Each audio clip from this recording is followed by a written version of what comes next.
بسم اللہ الرحمن الرحیم۔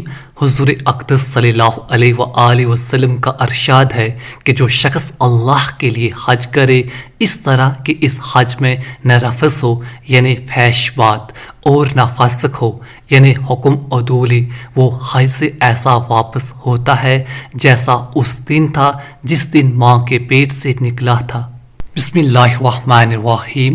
رسول اللہ صلی اللہ علیہ وآلہ وسلم نے ارشاد فرمایا کہ نیکی والے حج کا بدلہ جنت کے سوا کچھ نہیں۔ بسم اللہ الرحمن الرحیم۔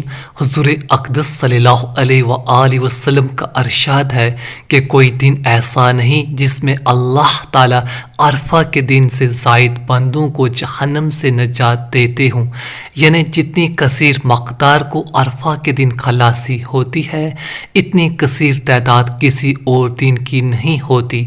حق تعالیٰ شانہ دنیا کے قریب ہوتے ہیں، پھر فخر کے طور پر فرماتے ہیں یہ بندے کیا چاہتے ہیں۔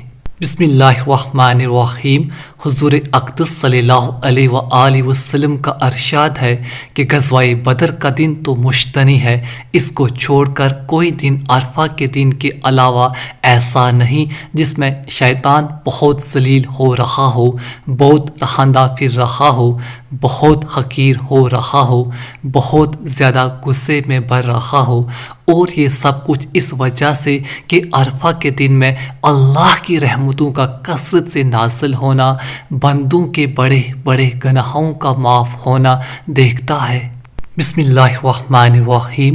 حضور اقدس صلی اللہ علیہ وآلہ وسلم کا ارشاد ہے کہ جب حاجی لبیک کہتا ہے تو اس کے ساتھ اس کے دائیں اور بائیں جو پتھر، درخت، ڈیلے وغیرہ ہوتے ہیں وہ بھی لبیک کہتے ہیں، اور اسی طرح بسلسلہ زمین کی منتہا تک یہ سلسلہ چلتا ہے۔